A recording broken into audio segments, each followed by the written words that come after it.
ওয়ালাইকুম আসসালাম। ভাই আমার তো খুবই মাথা ব্যথা করছে, এখন আমি আপনার সাথে চা খেতে চাই। আমার কাছে যে চা আছে এটা হচ্ছে খেজুর গুড়ের চা। আপনি একবার খাবেন আপনার মাথা যন্ত্রণা এই বছরে আর করবে না। খেজুরের গুড়ের চাও হয় ভাই? হ্যাঁ হ্যাঁ, একদম অথেন্টিক খেজুর গুড়ের চা। যশোরে আমরাই প্রথম করি। তাহলে আমাদের একটা খাওয়ান তো। ইনশাআল্লাহ ইনশাআল্লাহ, বসেন স্যার, এখনই খাওয়াচ্ছি আপনি। এখানে এটা কি কি দিচ্ছেন একটু জানাবেন আমাদের।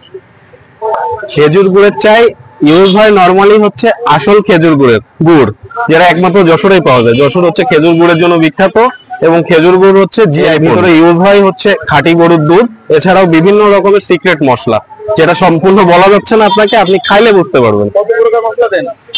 মিনিমাম 7 প্রকার। মিনিমাম? মিনিমাম।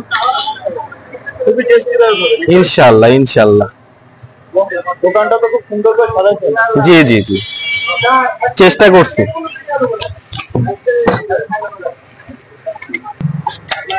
খেজুর গুড় যশোরের বিখ্যাত। যশোর হচ্ছে খেজুর গুড় একদম অথেন্টিক, আপনি টেস্ট স্মেল নিতে পারেন। সেই স্বাদ ভাই করে। হ্যাঁ, না ওভাবে চলতে থাকবে। খেজুরের গুড়ের চা খেতে আসলে কোথায় আসতে হবে সেখানে আরেকটু বলে দেন। এটা হচ্ছে এয়ারপোর্ট রোড, এসপি বাংলো পার হয়ে ডান পাশে, রাস্তার পাশেই আপনি পেয়ে যাবেন। নেন।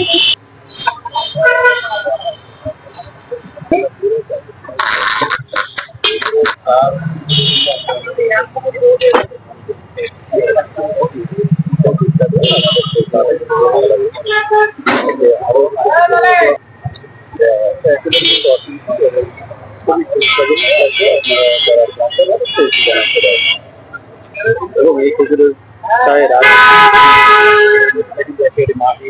পাত্র এবং পরিচ্ছন্ন ভাই অনেক স্বাদ ভাই, খেজুরের গুড়টা অনেক স্বাদ ভাই। আপনি কতবার খেয়েছেন না? হ্যাঁ ভাই, অনেক টেস্ট।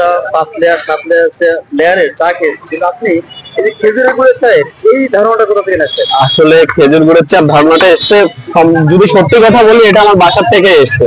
কোনো এক সকালে কাকতালীয় ভাবে আমাদের বাসায় চিনি ছিল না, আমার আম্মাই এই রেসিপিটা শুরু করে প্রথম, এবং ওই থেকে আমরা এটা বিজনেসে নিয়ে এসেছি এটা। হ্যাঁ,